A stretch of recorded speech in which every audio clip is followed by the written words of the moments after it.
Bien sûr, de crypto, les infos crypto pour ceux qui n'ont pas le temps, ça le temps pour les altcoins. Effectivement, là, ils ont tellement performé qu'ils ont besoin de respirer. Donc ça fait un peu de mal à nos petits portefeuilles. Il n'y a que ceux qui sont vraiment Bitcoin, là, qui à la limite sont plutôt safe, sont plutôt calmes.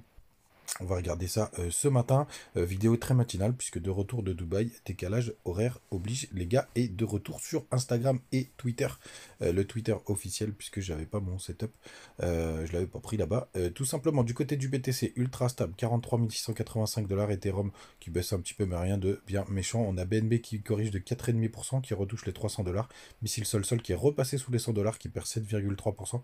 Il avait tellement performé ces derniers temps, c'est normal qui nous fasse des respirations. ADA qui perd aussi 7%, AVAX 8% aussi qui avait bien performé, DOT pareil qui perd 8%.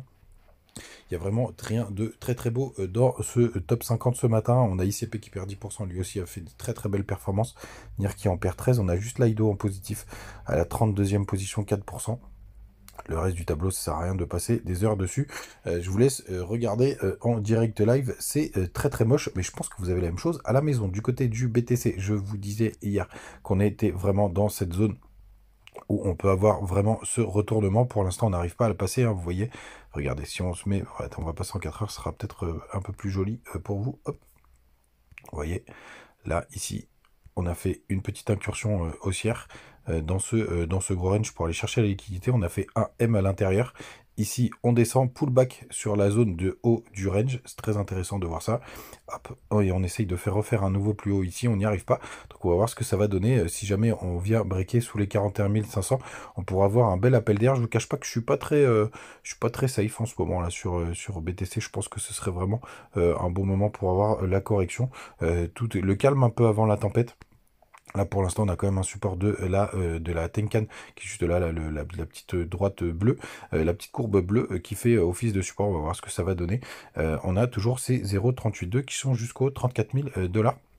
Est-ce qu'on aura besoin d'aller les chercher? On va juste regarder en weekly s'il y a une zone intéressante. Bon, en weekly, on peut y aller, hein, sans trop de problème. Il n'y a pas grand-chose qui nous retient, les gars.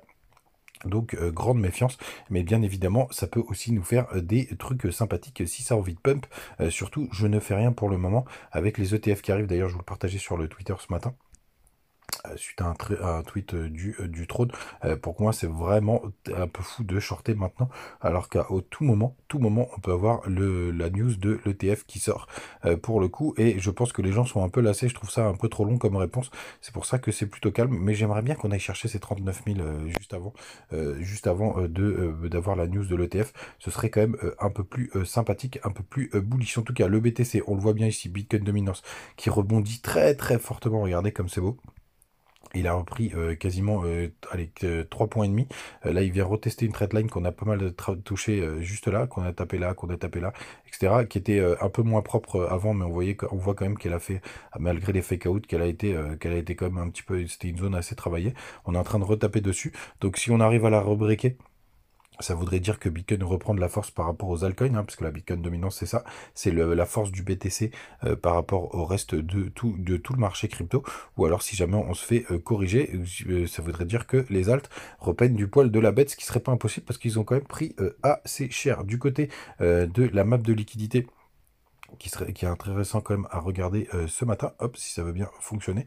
On a quand même un gros pic vers les 44 000, vers les, juste, vous voyez tous les stops qui ont été positionnés là, donc ce serait assez intéressant d'aller les chercher. On va voir bien évidemment ce que ça va donner. Au niveau des liquidations, on a quand même des gros leviers qui sont positionnés jusqu'au 43 100 dollars à peu près. Donc ça peut être aussi intéressant d'aller les chercher. Du côté du long short ratio, toujours à la parité assez propre hein, pour le coup ce matin. On est vraiment à 50-50. Taux de financement, donc les funding, on est à 0,1%, donc ça s'est quand même pas mal calmé ces derniers temps. On est quand même vraiment en zone neutre, hein, les gars, faut quand même se le dire. Du côté du Crypto Fear and Greed Index, on est à 70, en plein milieu du range, entre les 65 et les 75. Ça nous apprend pas grand chose, les gars.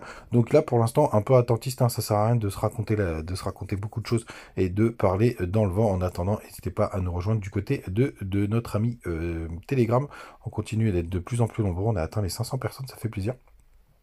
Pour le coup, on partage toujours nos petites infos et bientôt, j'espère, les 5000 du côté de YouTube, les 1000 du côté de Twitter. Il n'y a pas de contrôle du côté d'Instagram, les gars. N'hésitez pas à utiliser les petits bonus en commentaire, Qcon, BitGet, BingX. Et s'il y a des sujets que vous voulez aborder, il y en a un dont je veux vous parler. Désolé, je me suis pas encore lancé sur le truc. Au crypto, on vous ment. En tout cas, je suis pas d'accord avec avec quelque chose que pas mal de gens répètent. Peut-être qu'on verra ça demain. S'il se passe pas grand chose, les gars, passez une très bonne journée. Ciao!